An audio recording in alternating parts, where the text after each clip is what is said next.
안녕하세요. 포먼스학부 강창성입니다. 자, 이번 강의는요, 이제 뭐냐면, 우리 그 당시에 나눗셈을 다 배웠잖아. 다 배웠는데, 이제 나눗셈 문제는 주목합니다. 주목. 나눗셈 문제는요, 쓰는 게 절반이, 알겠죠? 뭐로 나눴대? 나눴으면 무조건 쓰는 게 절반이다, 알겠죠? 써놓고서 이제 어떠한 방법으로 주어진 문제를 해결할 것인가, 그걸 선택해야겠지, 그렇지? 그래서 당시 나눗셈 방법이 우리가 배운 순서는 세 가지가 있죠. 직접 나눗셈이 있고요. 다음에 조립제법이 있었어요. 그렇죠?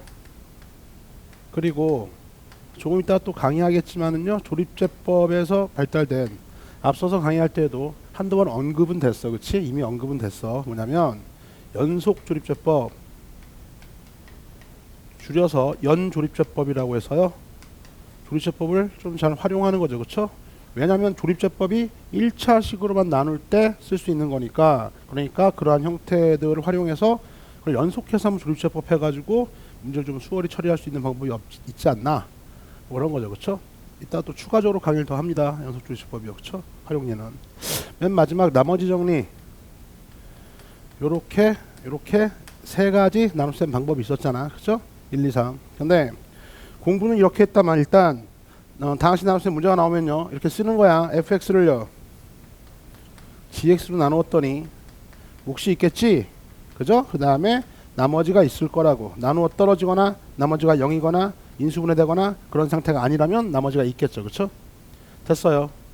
자, 이 상태에서 이 상태를 일단 써놓고 문제를 쳐다보는 거야. 이게 지금 x에 관한 항등식이니까 문제에서 묻기를 얘가 관심이 없어서 fx와 rx에 관련된 관계식으로서 문제가 처리가 가능하다면 당연히 뭡니까? 나머지 정리를 떠올려야 돼. 그렇죠? 이해갔죠? 총정리하는 거야. gx가 0 되게 한 x값 대입해서 뻥 날려버리고 얘랑 얘랑의 관계를 살핀다. 대부분의 문제가 그런 문제들이에요. 그렇죠? 그래서 나머지 정리가 시험 문제는 가장 많이 등장을 하게 될 거고. 됐어요? 다음에 이번엔 몫에도 관심이 있어. 얘도 관심이 있는데 요 gx가 1차야. 1차면 당연히 몫과 나머지에 관한 정보를 얻으면서 1차식으로 나누고 있다면 당연히 이제 조립제법을 쓸 생각을 해야 되는 거야. 그렇죠? 됐습니까? 그 다음에 요래조래 선생님이 정리해줬던 연속조립제법의 활용예, 연속조립제법을 이용해서요, 만약에 주어진 문제를 수월하게 구할 수 있다면은요, 얘를 사용하는 것도 괜찮겠지. 그렇지? 그래요? 근데 문제를 이렇게 적어놓고 봤는데 나머지 정리도 안 돼. 조립제법, 연속조립제법도 어떻게 활용할 수가 없어. 그러면은요, 가차없이 어디로 돌아가야 돼요? 원래 있었던 직접 나눗셈, 이놈이 좀 귀찮긴 하지만은요, 우리가 직접 나눗셈으로 항등식의 원리로 문제를 해결하면은요, 안 될 건 없습니다. 알겠죠?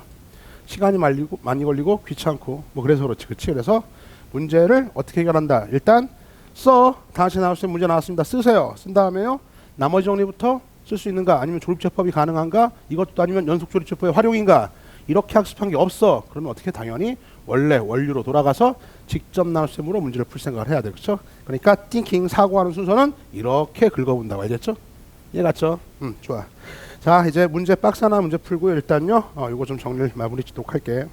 A107의 박스 보세요. x에 대한 다항식 교재에 있던 박스 문제다. 잘 봐.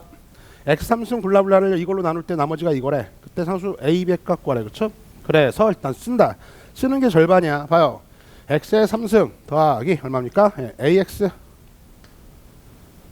더하기 얼마입니까? b. 이런 3차 다항식을요, 뭘로 나눴어요? x의 제곱 마이너스 x 플러스 1이라고 하는 2차 다항식으로 나눌 때 나머지가 2x 플러스 3이래. 하여튼 나눴으면 무조건 뭐가 있어요? 몫이 있겠죠? 몫을 쓰세요. 몫이 있겠지. 그 다음에 나머지가 얼마다? 나머지가 2x 플러스 3이다. 이렇게 1달러야. 그렇죠? 됐냐? 쓰는 게 절반입니다. 이제 써놓고서요, 문제에서 a값, b값 물었습니다. a값, b값. 자, 봤더니요, 어떻게 풀 것인가? 이제부터 선택해야겠죠. 그죠? 쓸 수 있지. 이제 쓰는 거야. 이렇게 써놓고 선택해야 돼. 나머지 정리가 아닌가?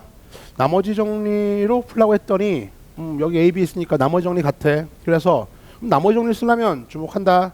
얘가 0 되게 하는 값을 찾아야 되는데 그게 지금 만만치 않아.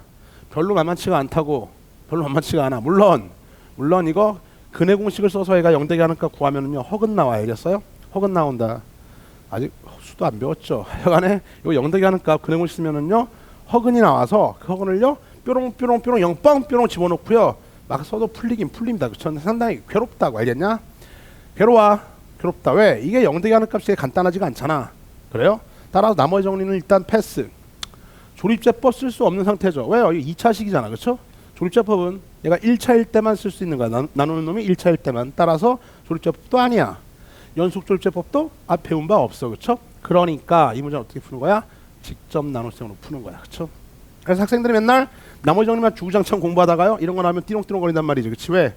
생각하는 기법이 써놓은 다음에 어떻게 돼요? 사실은 샥 훑어서 이것저것 또 배운 게 안 되면 왜? 좀 간단하게 우리 다항식 나눗셈 하려고 이것저것 배웠던 거거든. 그쵸? 근데 그게 안 되면 다시 원래로 돌아가서 직접 나눗셈을 푼다. 방법은 두 가지가 있는데요. 첫 번째, 직접 나눗셈이 둘 다 마찬가지야. 이렇게 해서 실제로 AX 2차항 비워놓는 거죠. 1차항 상수항. 실제로 이렇게 나눠주는 겁니다. 한번 해볼게. 첫 문제니까. 그죠? 나눠주는 거예요. 그죠? 그래서 여기 뭐가 필요하죠? X 필요하죠. X의 3승 마이너스 X의 제곱 플러스 X고요. 샥 빼주면 맨 앞에 건 날라가겠고 X의 제곱 되겠고요. 플러스 A 마이너스 얼마니까 1 하고 X 다음에 플러스 B는 뚝 떨어지죠. 그쵸? 다시 또 여기 플러스 얼마니까 1 해주면은요. X의 제곱 마이너스 X 플러스 1 이렇게 되는데 요거를 딱 제했을 때 어떻게 돼요? 지금 나머지가 2x 얼마입니까? 플러스 3이 나와야 되는 거 아니야. 그쵸? 이해 갔죠? 이거 쓰기 전에 잘 봐. 그러니까 그걸 이용하는 거지. 지워버리고 빼보자. 빼주면 x 좀 날아갈 거고요. 플러스 x 마이너스 x는 없어지겠죠. 그쵸? 그러니까 ax만 떨어지겠네. 그치? 됐어요. 다음에 플러스 b 마이너스 이렇게 정리가 되는데 요 나머지가 얘랑 같으면 될 거 아니야. 그쵸? 따라서 a는 얼마다? 2. b는 얼마다? b는 4 이렇게 나오겠네. 그쵸? 2, 4 이렇게 구할 수 있겠죠? 직접 나누는 거야. 이건 직접 나누는 거니까. 그쵸? 나눠서 나머지를 맞춰서 정답 구할 수 있다. 이렇게. 그쵸? 됐냐? 지우고 이것도 직접 나눗셈이지만 이 식 자체도 직접 나눗셈이야. 알겠죠? 야, 이 식 자체도 직접 나눗셈이니까 읽어볼까? 3차를 2차로 나눴습니다. 몫이 몇 차야? 몫이 1차겠죠. 1차. 따라서요. 다시 한번 써볼게. x의 제곱 마이너스 x 플러스 1 한 다음에요. 이 몫을 1차니까 1차 선생님 px 플러스 q라고 놓을까요? 이제 나머지는 2차로 나왔으니까 1차 2야. 이렇게 이게 지금 직접 나눗셈의 형태거든. 그죠? 근데 요거 전개할 때 3차항은 어차피 요는 하나밖에 없으니까 이게 1이잖아. 그러니까 개수 비교 미리 맞춰놓고 가세요. p는 무조건 1일 수밖에 없어. 왜? 우변의 3차항은 이게 다니까. 알겠죠? 됐어요. 요렇게 놓고서 요걸 전개해가지고 좌변 우변 항등식이잖아. 그죠? 개수 비교 해주자고. 개수 비교 출발. x의 3승 마이너스 x의 제곱 플러스 x요. 플러스 얼마? qx 제곱 마이너스 qx 플러스 q요. 플러스 얼마? 2x 하고요. 플러스 3 이렇게 일단락 돼요. 그렇죠? 따라서 x 3차항 개수는 아까 맞춰놨고 여기 있던 q-1 2차항인데 q-1 2차항은요 0이에요. 그렇죠? 좌변에 2차항 없으니까 0. 다음에 여기 있던 3-q요. 3-q x 1차항 얼마입니까? a죠. 그렇죠? 이놈이 a가 되겠고 다음에 q 플러스 3이라고 하는 요 상수항 얼마? b가 될 거예요. 그렇죠? b. 그래서 정리해주면요. q가 얼마? 1 나오죠? q가 1이니까 a는 2 나오고 q가 1이니까 b는 4 나와. 알겠죠? a는 2, b는 4 이렇게 똑같이 정답 구할 수 있겠다. 그쵸? 됐죠? 다시 당시의 나눗셈 매우 중요합니다. 차수를 다운시킬 수 있는 유일한 방법이 사칙 연산 중에서 나눗셈밖에 없어.